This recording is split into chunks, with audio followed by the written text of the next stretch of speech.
Donald Trump diz ter colocado em pausa um possível ataque ao Irã e afirma que uma nova proposta de Teherã pode abrir caminho para um acordo nuclear.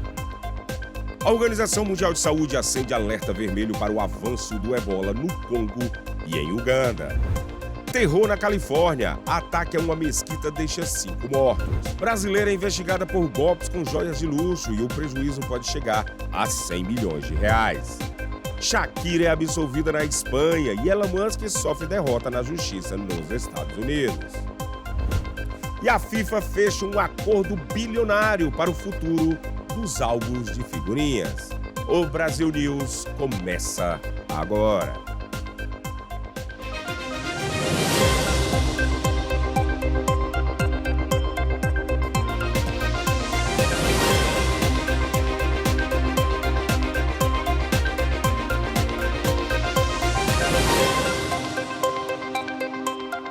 Boa noite.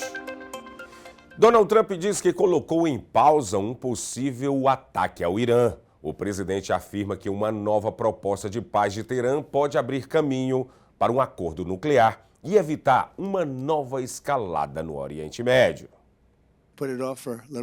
Coloquei em espera por um tempinho. Espero que talvez para sempre. Donald Trump disse na segunda-feira que suspendeu um ataque planejado contra o Irã, após Teherã enviar uma nova proposta de paz a Washington. O presidente dos Estados Unidos acrescentou que agora um acordo para limitar o programa nuclear iraniano poderia ser alcançado. Parece haver uma chance muito boa de chegar a um acordo. Se conseguirmos fazer isso sem bombardear eles até não restar nada, ficarei muito feliz. Nenhum ataque desse tipo havia sido anunciado anteriormente. E a Reuters não conseguiu determinar se alguma preparação havia sido feita. Falando a repórteres reunidos para um anúncio não relacionado com a guerra, Trump disse que líderes da Arábia Saudita, do Catar, dos Emirados Árabes Unidos e de outros países haviam pedido que ele recuasse. Mais cedo, o presidente publicou uma mensagem semelhante no Truth Social. Sua publicação ocorreu após o Irã confirmar que sua proposta havia sido repassada aos Estados Unidos por meio do Paquistão. Uma fonte paquistanesa confirmou isso, mas sugeriu que as conversas continuam difíceis, já que ambos os lados ficam mudando suas balizas. Uma fonte sênior iraniana disse que a oferta se concentra em encerrar a guerra, reabrir o Estreito de Hormuz e suspender sanções marítimas. Condições semelhantes às de uma proposta anterior que Trump rejeitou, classificando-a como lixo na semana passada. A fonte também afirmou que os Estados Unidos haviam concordado em liberar parte dos fundos congelados do Irã e permitir atividade nuclear limitada sob supervisão internacional. Washington não confirmou ter chegado a acordo algum nas conversas. Além disso, uma reportagem publicada na imprensa iraniana com supostas informações sobre a flexibilização das sanções ao petróleo foi negada por um funcionário dos Estados Unidos.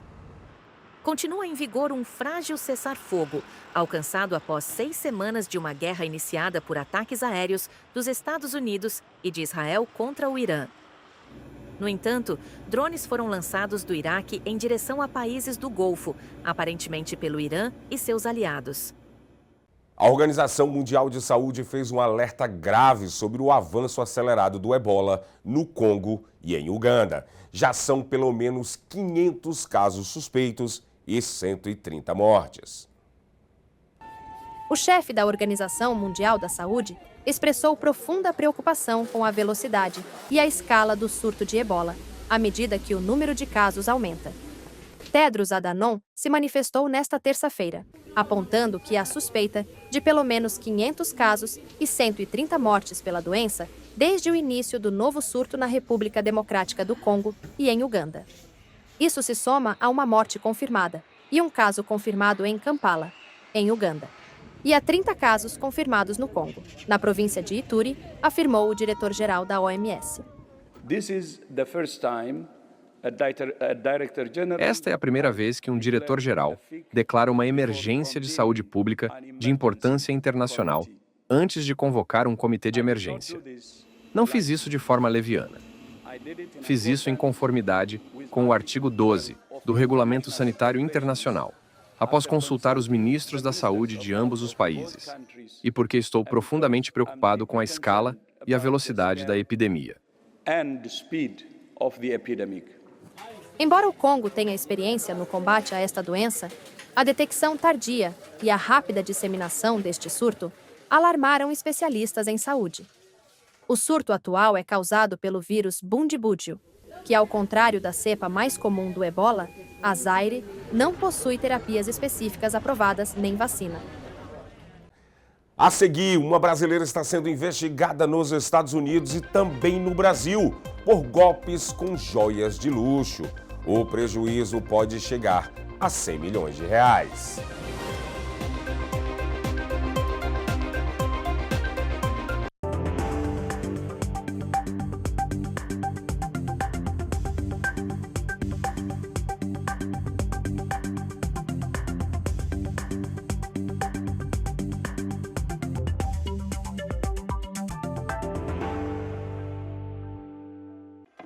Tá com fome?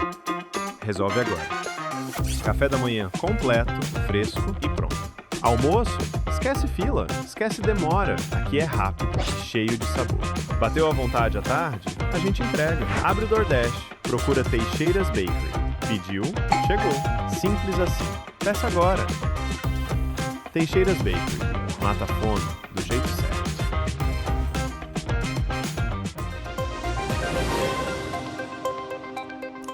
A morte de um adolescente com acidente com patinete pode mudar regras em um condado da Flórida. As informações com a repórter Lorena Gomes.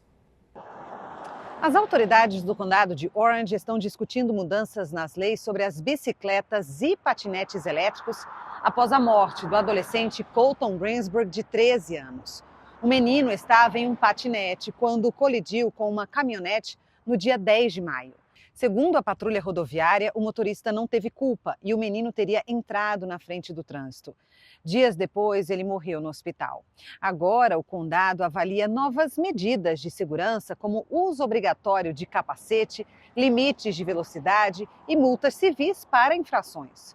Os moradores já vinham relatando casos de condutas perigosas e quase acidentes envolvendo dispositivos de micromobilidade, como são chamados. Pelas regras atuais do condado, as bicicletas e os patinetes elétricos não devem ultrapassar 16 km por hora. E as autoridades responderam a um acidente entre um ônibus das escolas públicas do condado de Orange e uma caminhonete. O caso aconteceu no cruzamento da Orange Center Boulevard com a John Young Parkway, em Orlando.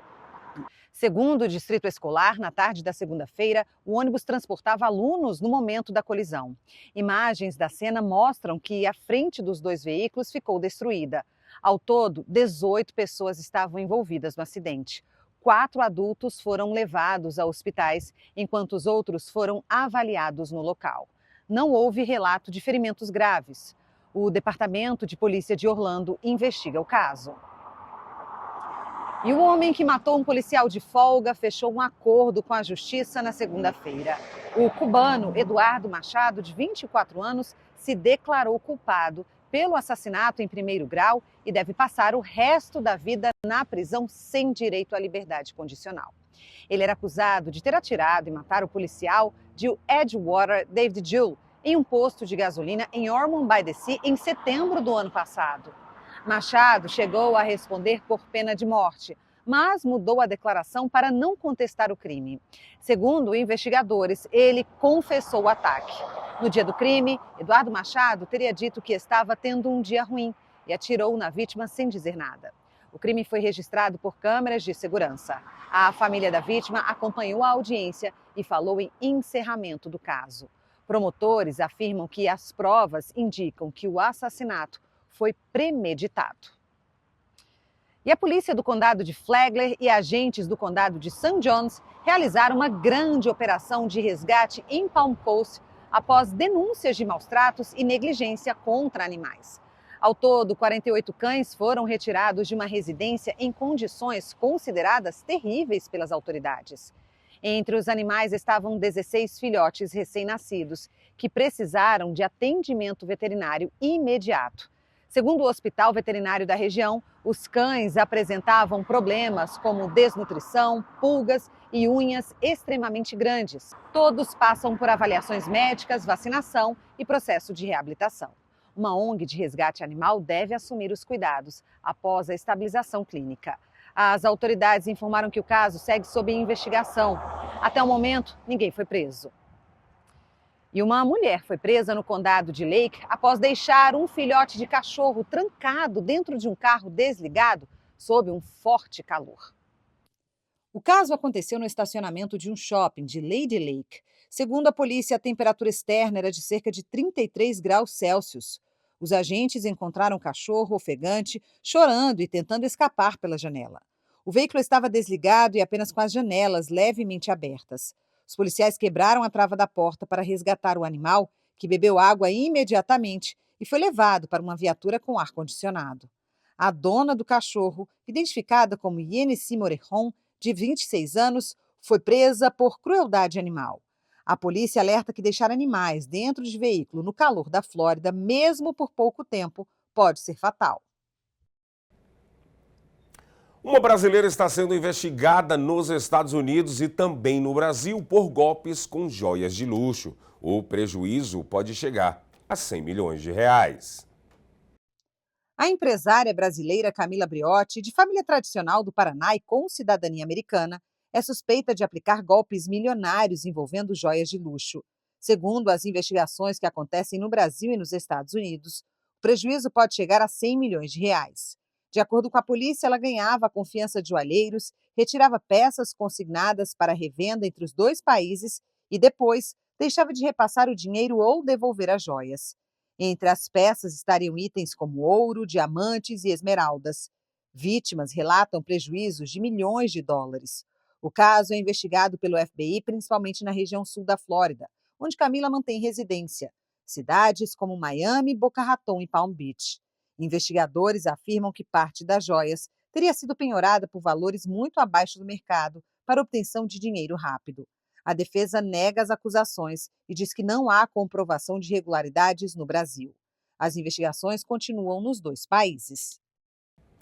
Cuba eleva o tom e faz um alerta direto aos Estados Unidos. O presidente Miguel Díaz-Canel afirmou que uma ação militar contra a ilha poderia provocar um banho de sangue e abalar a estabilidade da região. O presidente de Cuba, Miguel Díaz-Canel, afirmou na segunda-feira que qualquer ação militar dos Estados Unidos contra a ilha levaria a um banho de sangue, com consequências incalculáveis para a paz e a estabilidade da região. O líder cubano escreveu no X, @ Cuba não representa uma ameaça, nem tem planos ou intenções agressivas contra nenhum país. Os comentários ocorreram após uma reportagem do site Axios, publicada no domingo, citar informações secretas de inteligência, segundo as quais Cuba teria adquirido mais de 300 drones militares e discutido planos para usá-los contra a base naval norte-americana de Guantánamo, navios militares dos Estados Unidos e contra a ilha de Key West, na Flórida. Também no X, o ministro das Relações Exteriores cubano, Bruno Rodrigues, afirmou que, de acordo com a Carta das Nações Unidas e o direito internacional, seu país, como toda nação do mundo, tem direito à legítima defesa contra qualquer agressão externa. Ele acrescentou que aqueles que buscam atacar Cuba utilizam pretextos falsos para justificá-lo. A nação caribenha enfrenta uma pressão cada vez mais intensa, desde que os Estados Unidos bloquearam seus fornecimentos de energia após a detenção, em janeiro, do presidente da Venezuela, Nicolás Maduro, até então seu maior aliado. Nas últimas semanas, o combustível se esgotou.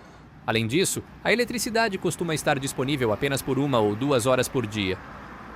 No entanto, apesar das dificuldades, os cubanos têm se mostrado firmes para se defender de qualquer ameaça estrangeira. Se eles vierem, terão que lutar porque Cuba vai responder. É tudo o que posso dizer. Meu país, com fome, sem fome, do jeito que for, vai responder. É melhor que não venham, porque vai haver luta. Não, os norte-americanos não aguentaram os indígenas. O cubano é cubano, não deixa que ninguém se meta em sua terra, nada mais. Com isso te disse tudo. Por mais que tentem fazer, não vão entrar. O cubano sabe se defender, nem que seja com pedra ou com pau. Vivemos orgulhosos de sermos cubanos. No próximo bloco, FIFA fecha um acordo bilionário para futuro dos álbuns de figurinhas.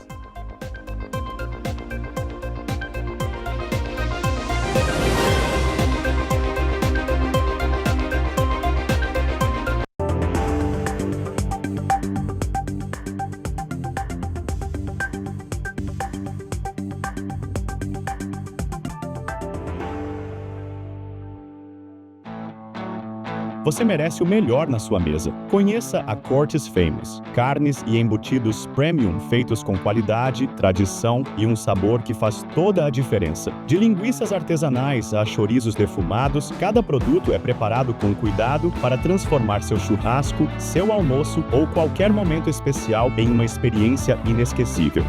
Cortes Famous, sabor autêntico, ingredientes selecionados e a confiança que sua família merece. Experimente hoje mesmo. Quando o assunto é importação e distribuição de alimentos, a escolha certa tem nome: Triunfo Foods. Uma empresa forte, estruturada e preparada para atender supermercados e restaurantes com agilidade, variedade e qualidade garantida.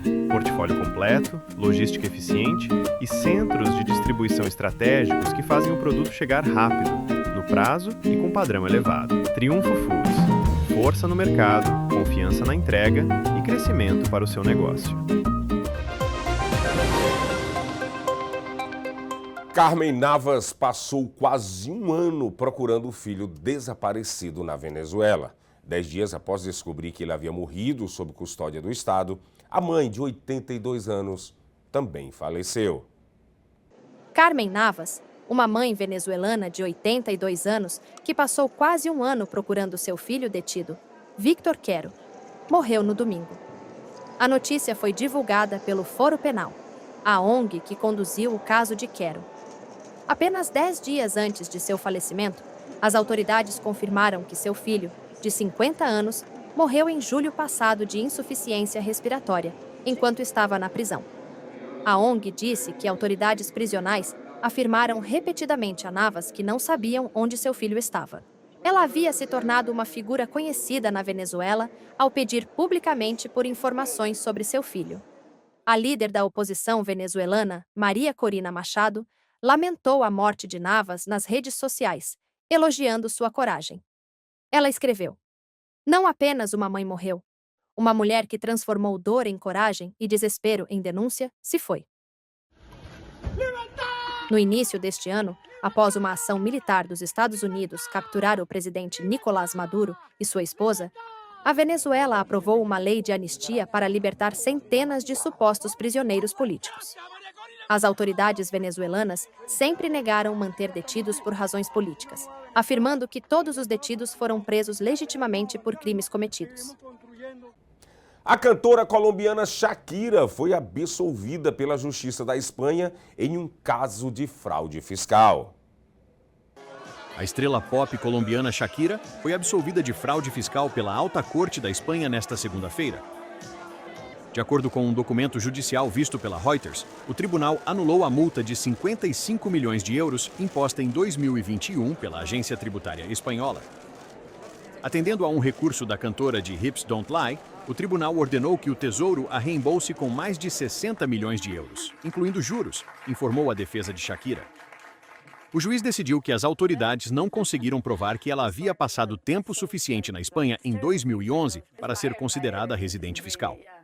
Um comunicado da equipe de Shakira classificou o resultado como uma vitória definitiva para a cantora contra a agência tributária.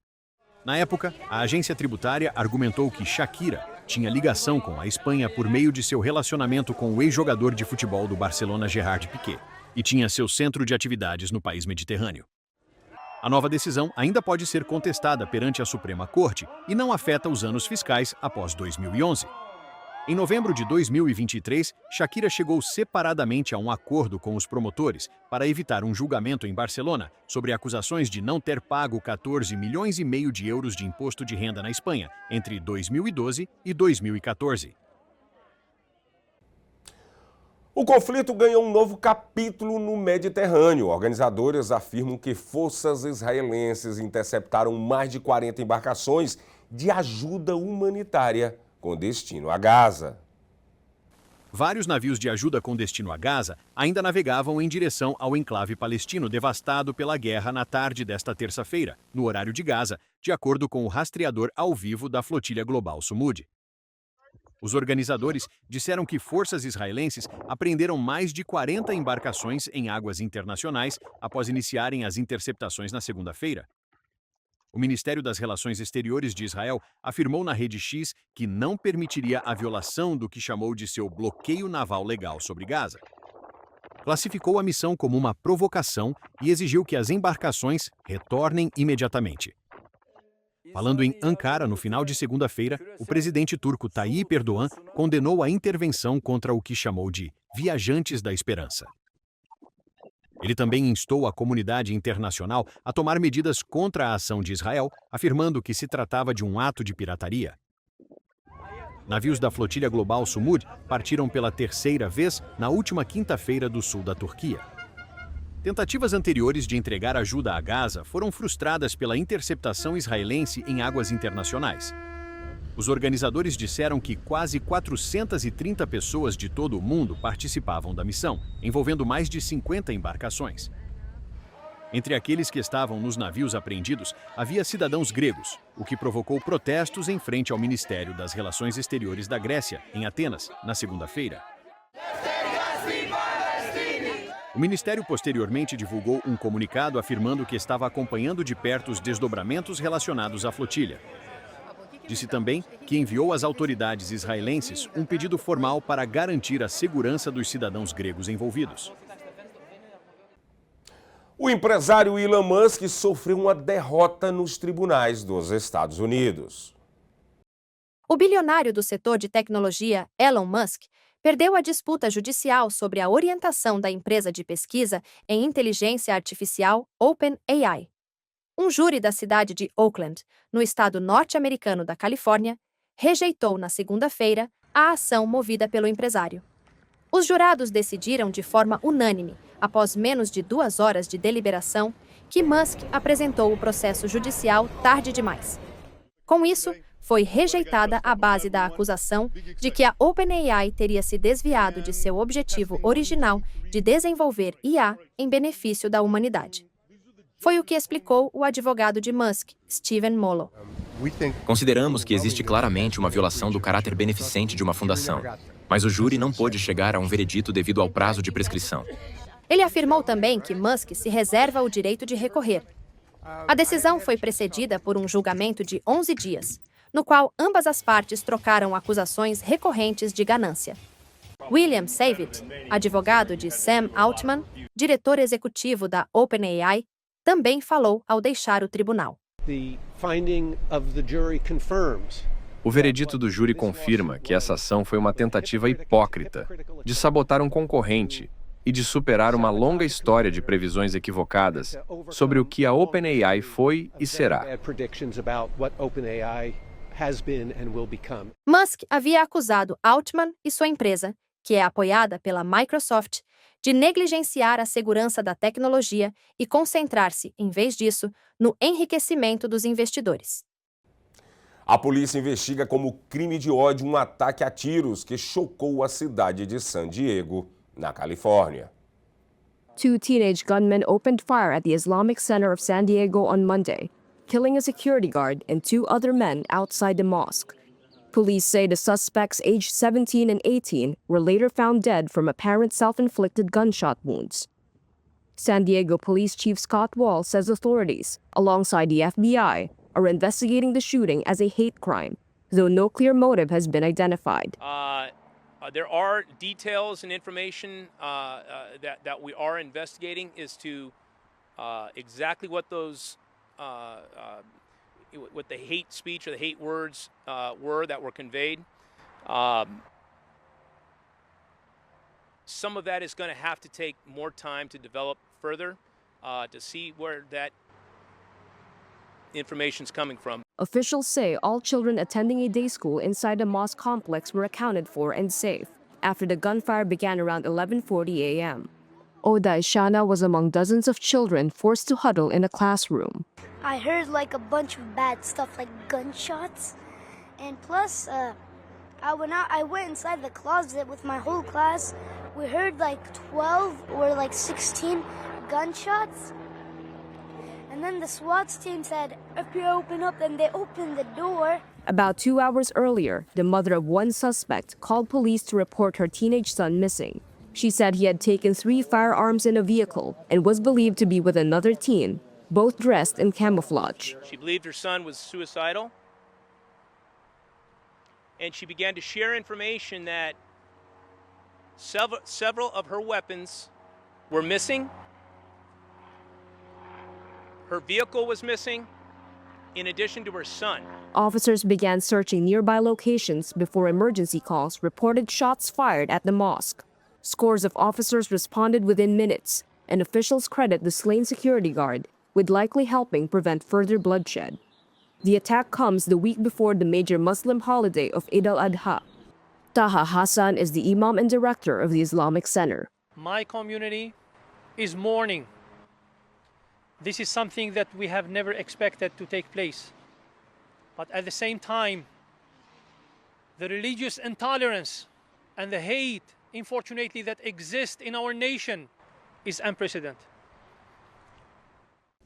A FIFA anunciou um acordo histórico e exclusivo com a Fanatics para ampliar a parceria no mercado de colecionáveis. O contrato inclui figurinhas, cards físicos e digitais e novidades como pedaços reais de camisas de jogadores em cartões especiais a partir de 2031. Well, I'm extremely proud to announce that we are partnering with Fanatics on a long-term exclusive collectibles licensing deal that actually includes trading cards, stickers and trading cards games. This deal starts only in a few years and will run for several years in various tournaments, but it also includes the first ever players jersey patch program that will actually kick off at this upcoming FIFA World Cup. And not only that, but you can expect some major fan activations around the FIFA World Cup 2026 final in New York, New Jersey. So get ready for that because we really want to bring the game closer to the fans, and Fanatics are definitely the perfect partner for that. Well, with Fanatics, we see that they are driving massive innovation in sports collectibles that does provide fans with a new, meaningful way to engage with their favorite teams and with their favorite players. So from FIFA's point of view, we can globalize that fan engagement precisely thanks to our global tournament portfolio. And this provides another important commercial revenue stream that we channel back, as always, into the game, into football. Well, Fanatics is already the official on-site retailer merchandising operator for the FIFA World Cup in 2026.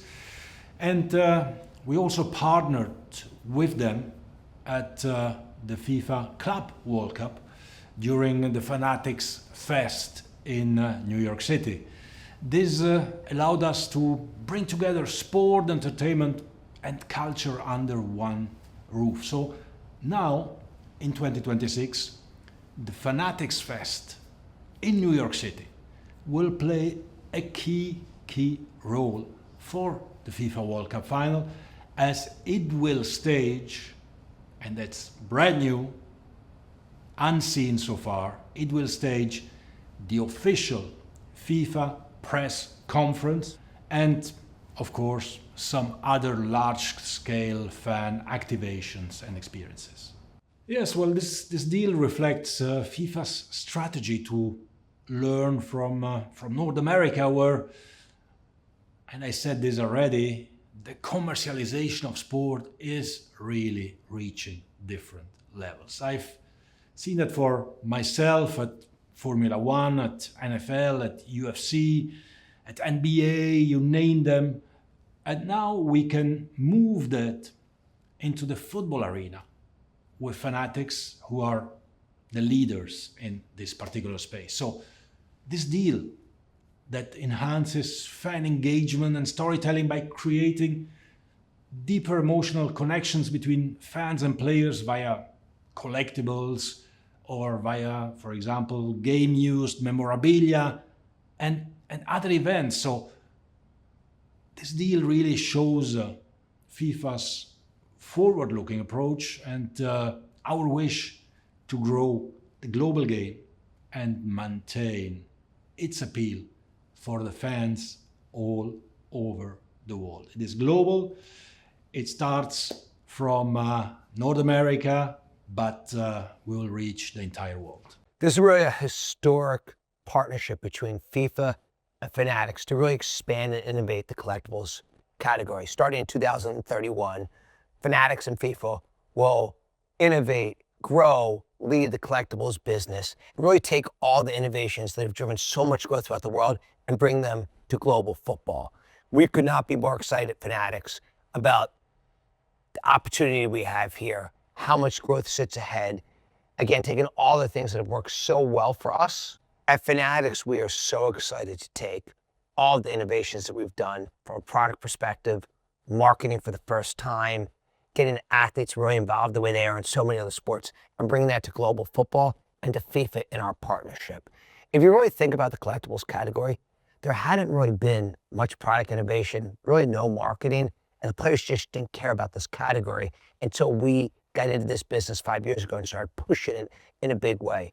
From a product innovation perspective, there's been nothing more that collectors have cared about than the debut patches that we've created. That means a player plays their first game, their first match, and the first time they come and become a professional player within their sport, putting a debut patch on their jersey for that game. So if you think about in other sports, if you had that when Tom Brady played, when Ohtani played his first game, and what we've done recently in the NBA with Cooper Flag, what we've done in the NFL for years of them collecting these debut patches, and now bringing that to global football and FIFA, that represents an enormous product innovation. Look, the excitement around collectibles globally is amazing. And what's really interesting is people believed that collectibles had peaked during COVID. During the 2021, 2020, people were at home, not a lot to do, and they really got into collectibles. What we've seen is that we got into this business in a big way in 21 to 22, and we thought even though it had done great during COVID, because it hadn't been innovative from a product perspective, because it hadn't been marketed at all, and because the athletes really didn't care about it, that we thought if we just built that playbook of product innovation, marketing it for the first time, and getting the athletes highly engaged, that we could really grow this category in a big way, and it's exactly what's happened. We think there's no bigger opportunity for Fanatics than global football, what it represents to fans around the world. We've built a pretty meaningful business that we're just getting started with here in America. And, you know, for us, when we think about what's the single biggest global expansion opportunity we have, it's how do we take care of the best fans in the world in global football for Fanatics. So for us, what global football represents to Fanatics is the single biggest growth opportunity we have.